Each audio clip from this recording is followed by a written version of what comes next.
Will the Earth be uninhabitable by 2050? It is 2050. What do you see? Dishes being washed on their own, flying cars, life on Mars, aliens coming to Earth, a supermarket on Jupiter? Wait, isn't it too much? Yes, it is. But whenever we think of the future, we think of technological advancements. We think of improvisations and betterments in every field, be it nature, science, or living standards. But are you sure we are mapping reality? Is it true that Earth or even the universe will be a better place as we advance into the future? The majority of scientists, environmentalists, and even analysts sitting on news channels may not agree. We often overestimate our future, and if everything said above is what you think is going to happen in 2050, I am sorry, but you need to get your facts straight. Hey guys, welcome back. You are watching the Discovery video, and I am Victor, and this video is all about traveling to 2050 to see if the Earth is still inhabitable. The video will cover all your what-ifs, the effect and consequences of global warming, to much more.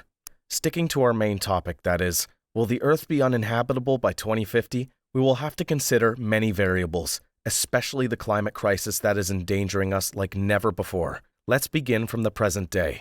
The Earth is getting hotter, and research and studies tell us that temperatures in some areas of the globe will rise even higher, hinting at irreversible damage beyond our control. The atmosphere has had enough carbon dioxide and is now emitting it back to Earth. For years, nature has been playing its role as a mother and nurturer. The seas, oceans, and forests have been absorbing much of the carbon dioxide reaching Earth, but we haven't left them spare too. We are polluting our waters, cutting down the forest, or they have been the victims of spontaneous fires again due to our doings. The rising temperatures are already suffocating us, and if this continues, the Earth, or at least many parts of it, will be inhabitable in the coming years. Now, everyone imagines their future in a different way.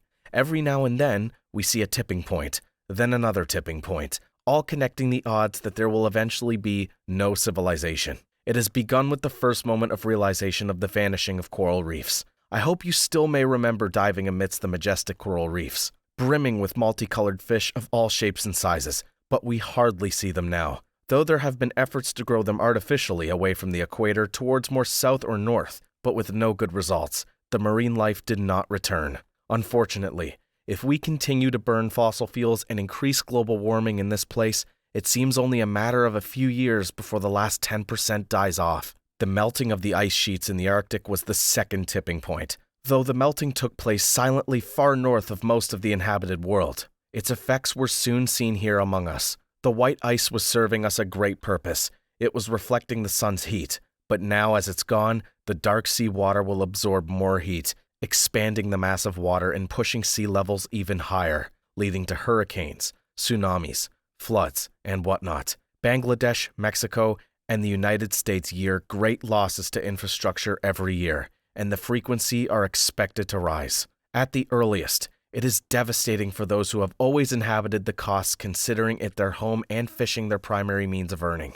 Vast areas have succumbed to severe aridification, followed by desertification. Marrakesh and Volgograd are on the verge of becoming deserts. Hong Kong, Barcelona, and Abu Dhabi have been desalinating seawater for years, in desperate need to keep up with the constant wave of immigration from areas that have gone completely dry. So what the future holds for us shouldn't be surprising. The Sahara Desert, once contained in Africa, now extends to Europe into areas of Spain, Greece, and southern France. Even in Paris, the heat is on the march. The summer temperatures regularly rise to 44 degrees Celsius. Places such as central India, on average around 45 days a year, experience a skyrocketing temperature of 60 degrees Celsius. And this can go on, involving almost all parts of the world that are on the verge of becoming inhabitable sooner or later. If we continue to go on this lane, the results do not look promising. But when it comes to 2050, there can probably be two situations. One more drastic in case we decide to do nothing, but another a little better if we do something to slow down the climate crisis. Though it is impossible now to stop it, we can surely buy some more time. But 2050 can look a little better if we do something now.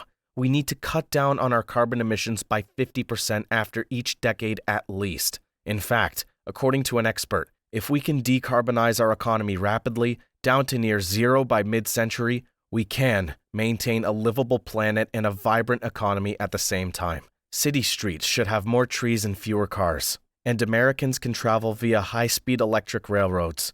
Imagine we start doing this all. We will surely be heading for a world that will be no more than 1.5 degrees Celsius warmer by 2100. Imagine yourself being a part of this revolutionized 2050. In most areas of the world, you enjoy fresh air, even in urban regions. You have long-standing trees to thank for, and they are everywhere. However, it wasn't the single solution that brought us here, but surely the most benefiting and contributing. So what are your views on this Earth in 2050? Will it be uninhabitable? Surely not. The greening moment across the world all serve this purpose. Though the plantation in the start may look very one purpose to suck off all the extra carbon from the atmosphere, they will surely serve the larger side of the picture. The ambient feeling of living on what will again become a green planet will be transformative, especially in cities. With many more trees and fewer cars, it will be possible to reclaim whole streets for urban agriculture and for children's play.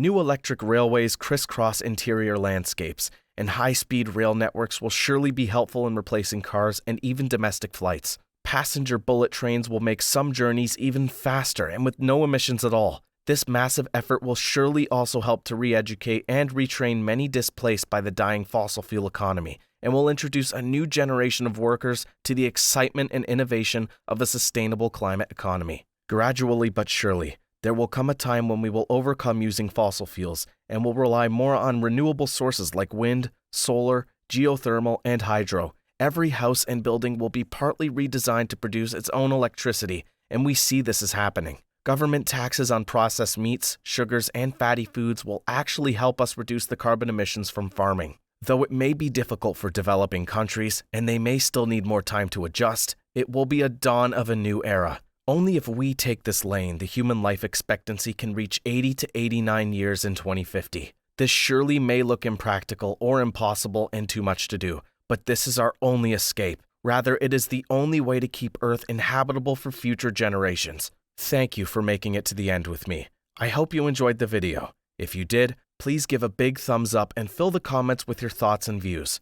Also, subscribe to the channel and hit the bell icon to stay updated about our upcoming videos. See you in the next video.